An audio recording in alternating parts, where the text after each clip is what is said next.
Hello, this is Matthew Griffin here as part of the ChallengeU project plan test. I just wanted to take you through my document that outlines the strategy for uh, part one of the test, which involves getting some content ready to go on the ChallengeU site. So, this is the document, a couple assumptions that I'm making. Actually, I suppose some will come as we go through.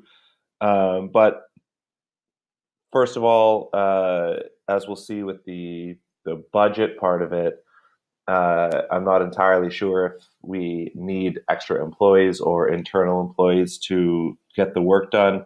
And the number of employees, I'm basically operating under the assumption that I can have one of each style of employee simultaneously, which is to say, one writer, one reviser, one video editor, and one image maker, as you'll see as we outline the tasks.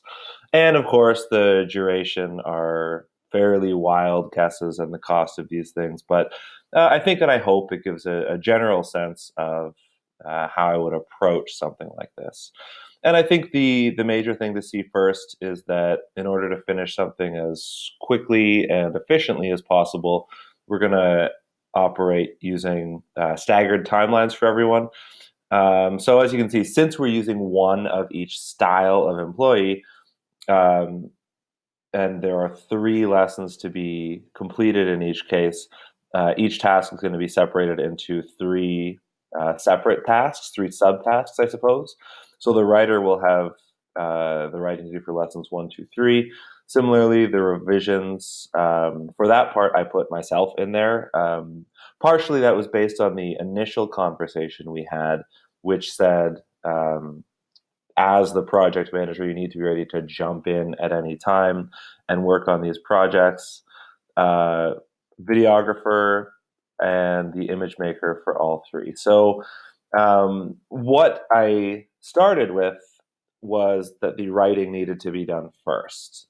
So there's a week here for the writer to do the first lesson, at which point, so that's on April 1st, at which point everything really gets going. Because when that's done on the 7th, the round of revisions happen. But that's also when we get the videographer working and the image maker working for lesson one, as the writer begins work on lesson two.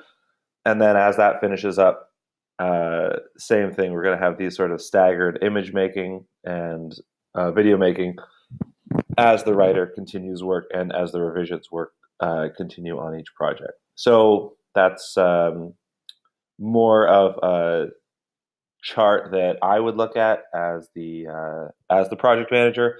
There would also be two more columns for actual start and end days in case we get off schedule. And often this style of chart would get used for sprint making. Sprint one will have this, sprint two will have this.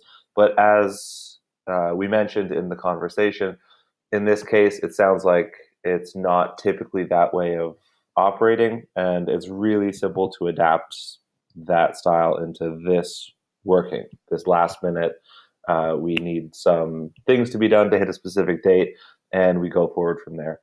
So of course, we put it in a Gantt chart over here, so it's a little easier to see. Again, the writer will basically have this first point to start working, and then everything starts here. So the four separate employees on April 8th will all begin, and then it's sort of staggered towards the finish. And the final part of this is revisions in part three, which, again, that's a responsibility of me as a project manager, but of course that could be done by a different employee.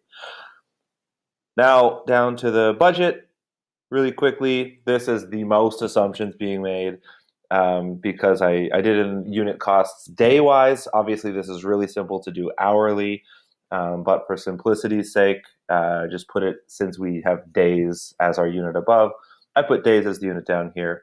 Took a little guess as to what the unit costs are for writers, videographers, or technical illustrators. Although now, admittedly, I feel a little insulting to the writer. At this point, they all should have been roughly the same. And then the administration cost, although this may be the point where it could have been hourly because my assumption about the job is there will be multiple projects always happening. So to think of this as a 8 hour day job for the project manager is probably not correct. But again, for simplicity's sake for this chart, I didn't think it was necessary to subdivide the day units down to hour units. And then we come up with this budget. Of course, if there were different budgetary constraints, we work from there, but this gives a good idea of how I would lay something like this out at the beginning and then figure out the best way to proceed from there. So thank you very much. I'm working on the other parts of the test right now, and we'll talk to you very soon. Thanks very much.